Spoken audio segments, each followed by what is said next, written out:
In a forgotten basin known as the Gulten Hollow, a desolate stretch of dried-up wetlands somewhere along the Finnish-Russian border, tales still circulate of a creature known only by its haunting nickname, the Lantern Feaster. To those few locals who remain, it is a warning passed down by half-remembered nursery rhymes and cryptic markings carved into ancient birch trees. But to those who dig deeper, the legend becomes something far more disturbing, a living phantom that thrives on famine, deception, and false hope. The first written mention came from a wartime diary in 1918, authored by a starving soldier lost in the swamps. He wrote of seeing lights dancing through the fog, warm, inviting lanterns that promised food, warmth, and safety. When he followed them, he found an abandoned hunting lodge, aglow with golden firelight. Inside sat a long wooden table, filled with roasted game, bread, and stews, still steaming. He ate until his belly ached, and then awoke alone in the swamp, mouth packed with mud, surrounded by gnawed animal bones not cooked, but raw and rotting. The Lantern Feaster, according to those who claim to have seen it, appears as a faceless being, cloaked in flickering light, its limbs thin and smoke-like, as if sculpted from fire itself. It doesn't speak, but it hums, a lullaby-like vibration that echoes through the trees and convinces the desperate that they are safe. It is drawn to hunger, not physical hunger alone, but emotional starvation. Lost souls, betrayed lovers, forgotten elders. It lures the starving in spirit, not just the stomach. The creature's glow is not warm, it is hypnotic, ancient, cold, like a flame that never warms, only blinds. Over the past 2 decades, multiple backpackers have gone missing in the region. The most chilling case was in 2009, when an entire family of 6 vanished while camping in Gulten Hollow.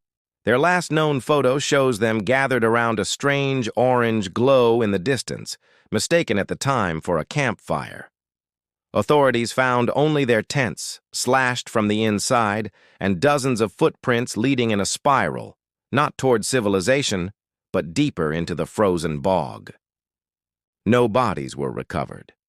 A cryptozoologist named Dr. Anya Corpella, who spent years researching folklore of the region, discovered dozens of parallel myths in neighboring cultures. Glowing spirits that offer sustenance during times of war or drought, only to feed upon the victims themselves. Her conclusion, the Lantern Feaster is an intergenerational predator, using illusion and memory to lure victims in. What's particularly horrifying is the way the feaster learns. Survivors, yes, a few have returned, though broken, describe hallucinations so vivid they questioned their own reality. One man, a Belarusian hiker named Vadim, was found wandering the edge of the hollow barefoot in winter. He claimed to have sat down for dinner with his long-dead grandmother, eating stew as she smiled across the table. It wasn't her eyes, he said later. They glowed orange, like coals in an empty stove.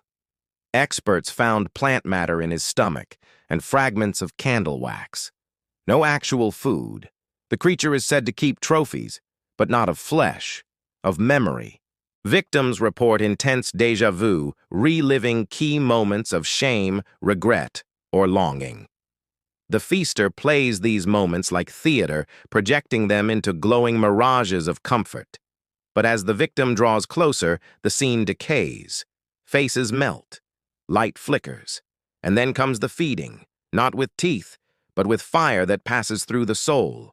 Survivors are said to lose all appetite for the rest of their lives. They can't eat, can't enjoy warmth, and often become obsessed with the sound of lanterns clicking on. One girl reportedly clawed out her own eardrums trying to escape the humming she heard in the silence of night. In the dead center of Gulten Hollow stands a tree unlike any other. A petrified husk covered in charred symbols that no archaeologist has successfully translated. Around its roots, burned remnants of food offerings are occasionally found, suggesting that some locals may still attempt to appease the creature. The few elders left in nearby villages speak only vaguely of the false light, warning children never to follow lanterns in the fog. During certain months, particularly in late autumn when the ground is hard and bellies are emptier, strange lights still appear in satellite images of the region.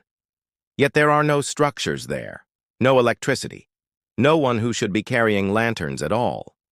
What is the lantern feaster? A cryptid? A ghost? A spirit of famine? Perhaps it is all three, a convergence of suffering made manifest, a creature birthed from the primal terror of going hungry, a shadow of comfort twisted into a lure. Whether myth or something worse, one thing is clear.